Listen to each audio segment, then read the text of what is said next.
Welcome back. It's time for your business news. Singapore's key exports increased 6.9% on year, surpassing analysts' forecast. The jump follows a contraction of 11.5% the previous month. This is due to a sharp rise in electronics shipments. Analysts say while growth may slow down in the next 3 months, overall momentum remains strong. Now, electronics exports surged 30.4%, a steep pickup from August's 6.5% decline. This was boosted by personal computers and products like hard disks. Now, non-electronics also saw a slight increase, reversing a 13.3% contraction in August.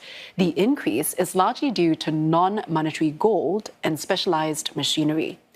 Now, among key markets, major contributors to the export growth were Hong Kong, Taiwan, and China. Shipments to the European Union, Indonesia, and the United States, on the other hand, declined. We've already seen a very strong growth momentum in the first 3 quarters of this year. But we do not discount that it might slow further. But just purely from the first 3 quarters, growth print, it is way stronger than what markets have initially expected. And that basically may mean that at least for the full year, even though it slows down, it will likely be averaged at about 3%. Singapore's role as a transshipment hub remains resilient. Even shipments to the United States grew despite import tariffs, with re-exports rising by more than 40%. One analyst cautions that firms should not rely on Singapore's lower tariff rates, as transshipment tariffs could apply in future. Ultimately, I think with respect to the near-term outlook for re-exports, perhaps we'll see that sort of fading front-loading as, there will be payback from the earlier boost. And also, I think going forward, external demand will probably be also impacted by, higher US tariffs. One firm says uncertainty over tariffs is clouding its outlook. Local food manufacturer Halifa says its export sales have risen by up to 8% on year. Still, it's holding back on expanding amid unpredictable trade policies. Kate Low reports. This food manufacturer, best known for its bobo fish balls, exports to more than 10 markets, including the United States. Its export revenue has grown, a result of securing new deals that have been in the works. Still, it says sustaining such growth is tough as it struggles with the uncertainty from shifting policies. This is why it's decided against expanding further into China, where firms are looking for alternate suppliers as the country faces high import tariffs from the US. To ensure the quality, the techniques, and the raw material takes a very long time. We are not so keen to take up because if halfway they decided to change the policy on the tariff again, then our efforts into developing the product will be wasted. So it is actually very challenging to decide whether you want to start these customers. Instead, it's focusing on its existing customers.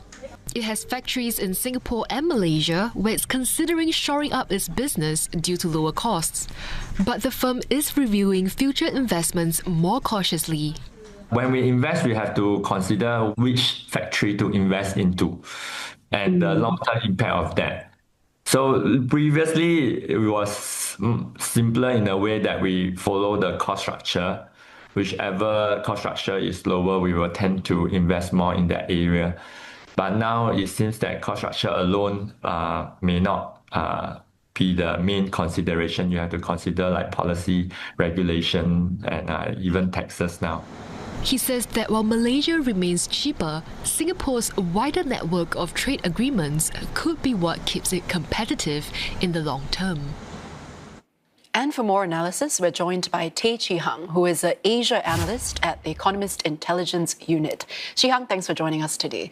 Now, we're seeing a 6.9% expansion now after a double-digit contraction the month before. In your view, will this be a sustained upswing or is this just a one-time rebound? Hi, yeah, thanks for having me here. Yeah, so I think the answer is actually kind of in between the two. So taking a step back, I think the broad takeaway from this print, is just how strong electronics is. As mentioned, it surged by over 30.4% year on year. While non-electronics was only just above just above 0%. So I think you can see, this increase is really driven by the sustained AI boom, and also the fact that semiconductors and its related components still remain outside the scope of the existing US import tariffs. So I would say, looking ahead, exports will likely remain a positive for the rest of 2025, but most probably below the 6.9% figure, which we just saw in September. And then for 2026, which is just in a few months, I think the payback effect from the front loading ahead of the US tariffs will become more prominent. And thus, I think it will be a negative figure for at least the first few months of 2026. Yeah. Right. Now let's zoom in a bit on the growth led by electronics here. How is Singapore rethinking our export strategy, especially in light of the 100% tariffs on semiconductors? What should firms in this sector be doing? Yeah. Okay, so the first thing to note is that the 100% tariffs on semiconductors hasn't started yet, and it seems like it could be delayed for a while more. Whether it's because, Trump is distracted by negotiating the Israel ceasefire, or it's just been spooked by the market downturn. But, it has been a threat for 3 months, but no news has actually come of it. But so that being said, right, it's usually only a few days of weeks from when the announcements are made to when the tariffs are actually being implemented. So it's quite critical for firms to be, on their toes regarding this. So, of course, the first thing firms should do should be to look at, I think, alternate sources of demand, be it to other ASEAN countries, East Asia, including Hong Kong and Taiwan, which I think we can definitely already see in the latest data, or even to the EU, which we don't really see it. But I think this diversification of the export destinations is one. Another one would be to build a more resilient as well as a diversified supply chains for these firms. So both for the inputs as well as for its markets. So if you can avoid overexposure to any particular trade flow or any particular tariff regime, which Trump can come up with anytime. Yeah. So importance of reducing your over dependence on the US as an export destination, I would say. Yeah. Yeah, and you mentioned East Asia as well. The key exports to Hong Kong, Taiwan, and China Yes. all grew. Is this a sign that Singapore is successful at being neutral when it comes to East Asia's supply chain, especially amid the tariff war, or is there more at work here? Yeah, I think that's a great question. I think overall, Singapore is doing reasonably well in positioning itself as a neutral node within these, the electronics, semiconductors, supply chain networks, which are all, of course, very intertwined. I think, Singapore has built up a broad semiconductor ecosystem, very strong in design, wafer fabrication, R&D. It's probably just behind only Korea and Taiwan, I would say, within the East Asia region. Yeah, so I think, definitely, in the last few years, there's definitely been more investment into the supply chain networks, substantial investment for semiconductor innovation and ecosystem strengthening. So as we see the export control regimes potentially get more aggressive. I think, you will see Singapore emerge as, probably even more of a key player in this situation, I would say. As you mentioned, I think, transshipments play a very large role in Singapore's exports. So even if, Singapore's exports decline due to the tariffs which are imposed, I think transshipments will probably still play a key role in supporting at least a floor on our exports growth. Yeah. Yeah. Going forward then, how will the continuing geopolitical tensions, the tariff delays, and also all these pauses impact Singapore's overall trade performance? Yeah, so definitely it's known as a small open economy, right? With trade at over 300% of GDP. These geopolitical tensions and tariff delays will have a major impact on Singapore's trade growth, more so than for most other economies. So apart from the direct impact of tariffs on our exports, we're also exposed to the downside risk facing the other countries in ASEAN due to trade linkages, and so as the transshipments, which I previously mentioned.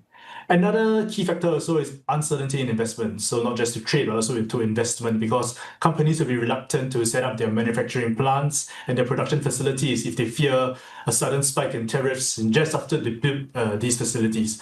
So definitely this is another factor which will weigh on Singapore's exports as well as overall growth. Yeah, Qi Hang, thank you so much for sharing your insights with us. I've been speaking with Tay Qi Hang, who is Asia analyst at the Economist Intelligence Unit.